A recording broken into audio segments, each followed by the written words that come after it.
Ang susunod na programa ay rated PG. Ito ay nangangailangan ng patnubay at gabay ng magulang para sa mga batang manunood.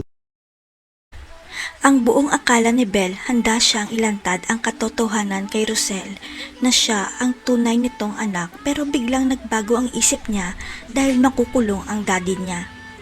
Nakaramdam ng takot si Belle nang makita niya ang mga pulis sa bahay ni Rosel. Kaya nakapagdesisyon na ni Belle na hindi niya muna isisiwalat ang totoo sa nanay niya. Ang plano ni Belle ay ibubunyag niya ang katotohanan kay Rosel kung hindi na galit ang puso nito at kung handa na niyang patawarin ang taong kumuha sa anak niya.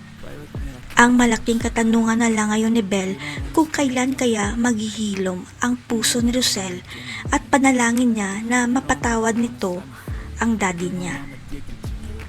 Pero habang hindi pa nalalaman ni Rosel ang totoo, ipinapangako ni Belle na makikipag-close siya sa nanay niya kahit na pahirapan siya ng ampon nitong si Tali.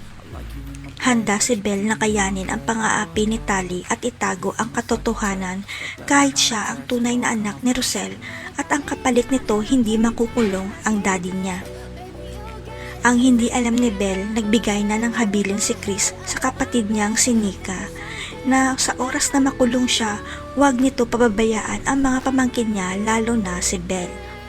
Ang akala ni Nika, aarestuhin na ng mga pulis ang kuya niya dahil ang akala nilang tatlo isiniwalat na ni Belle ang totoo kay Rosel, pero hindi pala ito ginawa ni Belle. Pero nang malaman ni Nika na inaapi ng ampon ni Rosel ang pamangkin niya, hindi nakapagtimpi si Nika at sumugod kay Rosel para siya na ang maglalantad ng lahat.